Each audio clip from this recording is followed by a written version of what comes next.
Assalamualaikum warahmatullahi wabarakatuh. Bagaimana kabarnya anak-anak ibu hari ini? Semoga semuanya dalam keadaan sehat walafiat. Amin amin ya robbal alamin. Nah, hari ini kita akan belajar muatan IPA untuk kelas 6, yaitu materi tentang perkembangbiakan pada tumbuhan. Simak ya materi ini. Assalamualaikum warahmatullahi wabarakatuh. Hari ini kita akan belajar tema 1, selamatkan makhluk hidup, untuk muatan pelajaran IPA kelas 6.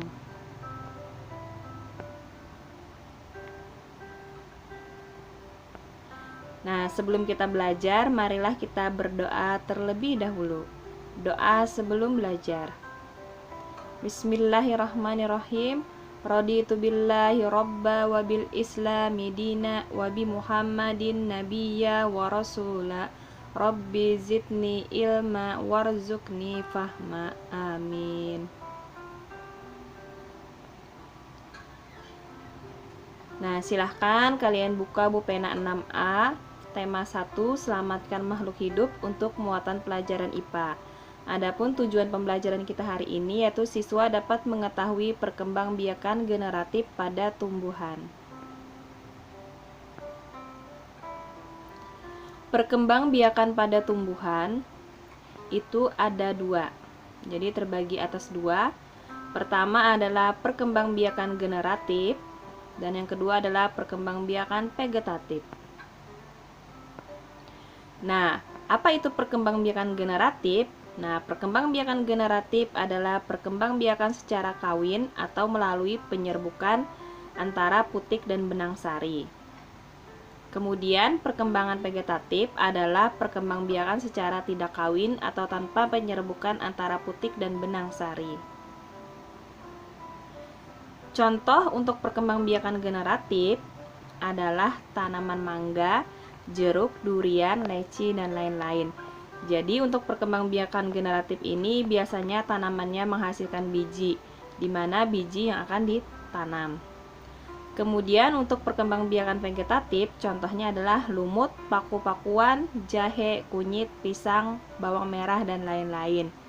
Nah, di mana tumbuhan ini biasanya tidak menghasilkan biji atau tidak ditanam bijinya agar tumbuh, tetapi ditanam bagian tubuhnya saja.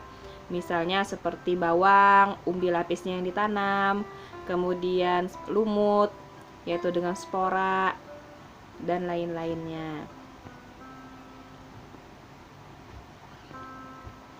Perkembangbiakan tumbuhan secara generatif. Nah, yang akan kita bahas untuk pertemuan hari ini yaitu lebih fokus ke perkembangbiakan tumbuhan secara generatif.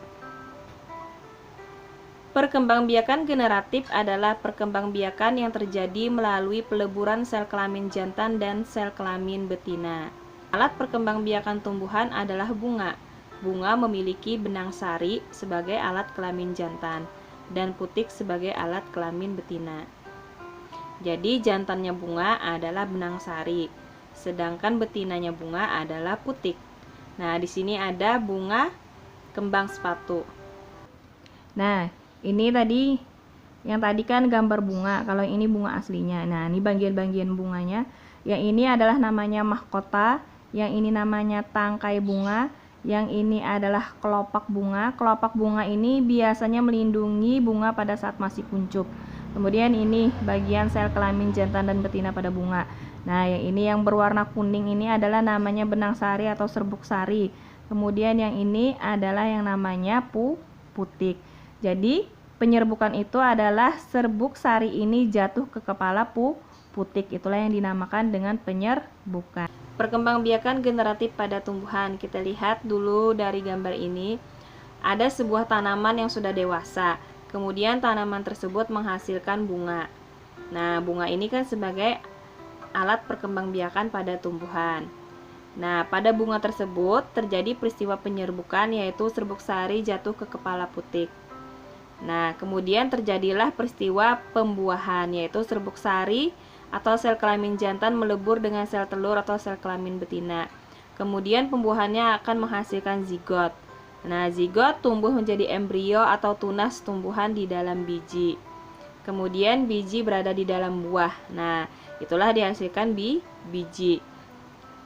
Kemudian biji tadi akan ditanam, maka akan menjadi tumbuhan baru.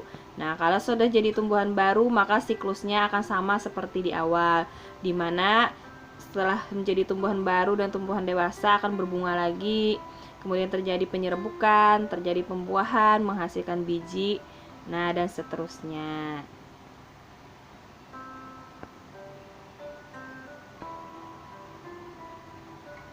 Macam-macam penyerbukan. Ada 4 macam jenis penyerbukan. Pertama adalah penyerbukan sendiri, di mana serbuk sari jatuh di kepala putik pada bunga yang sama. Kemudian ada penyerbukan tetangga, yaitu serbuk sari jatuh di kepala putik pada bunga yang masih satu tumbuhan. Kemudian yang ketiga adalah penyerbukan silang, di mana serbuk sari jatuh di kepala putik pada bunga lain yang sejenis tetapi berbeda tumbuhan. Kemudian penyerbukan bastar, di mana serbuk sari jatuh di kepala putik pada bunga yang berasal dari tumbuhan yang berbeda varietas.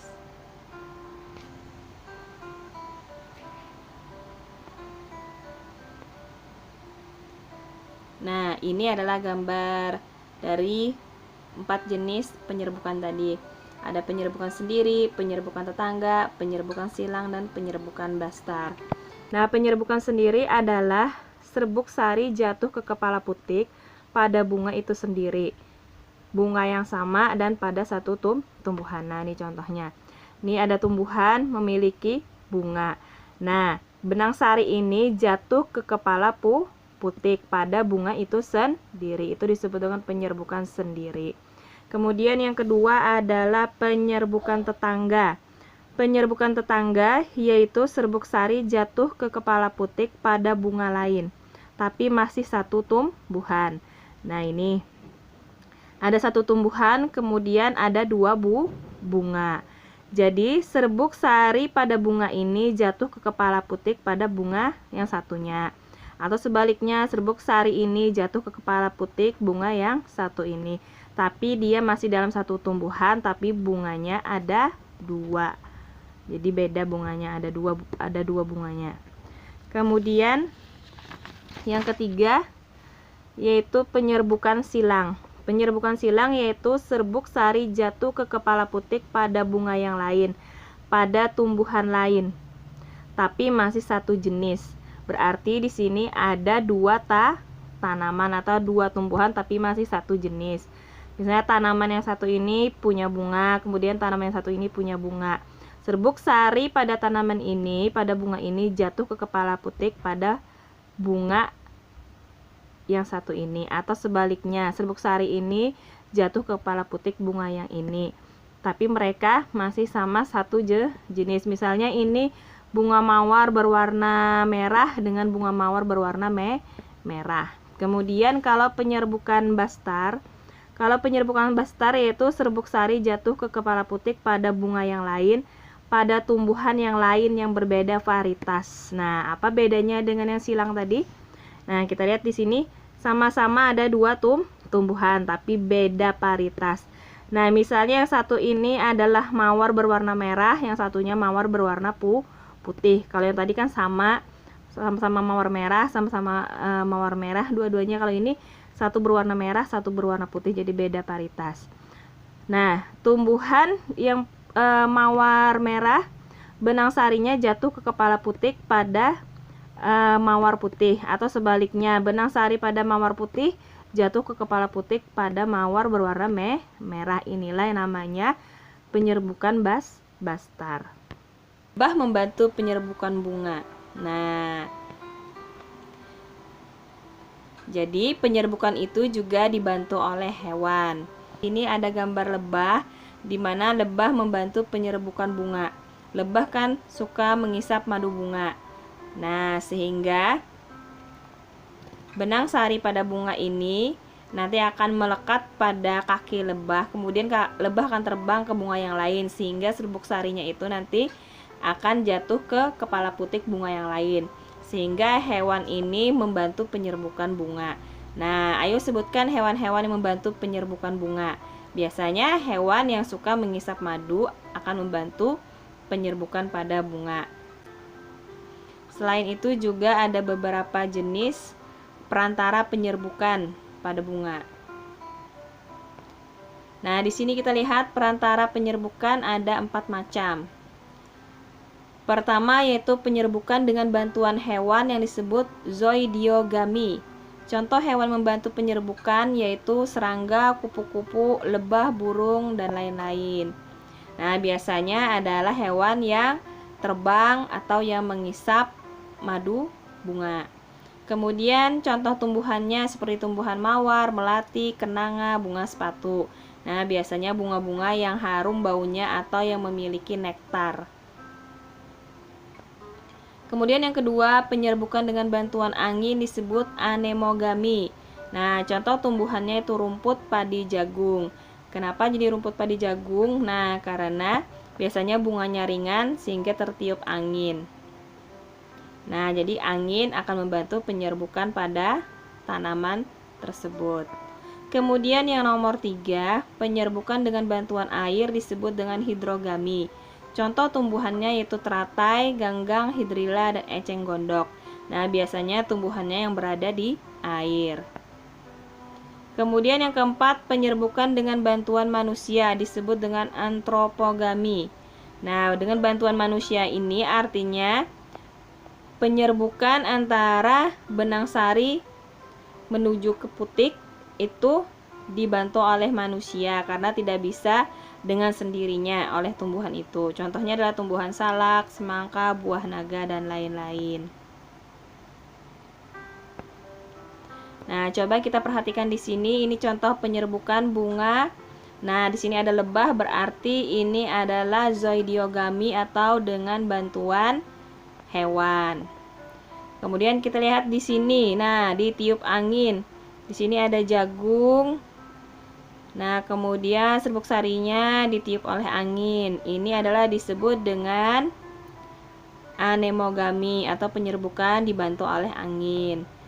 Kemudian lagi kita lihat di sini ada gambar teratai. Nah, teratai di air berarti penyerbukannya dibantu oleh air disebut dengan hidrogami.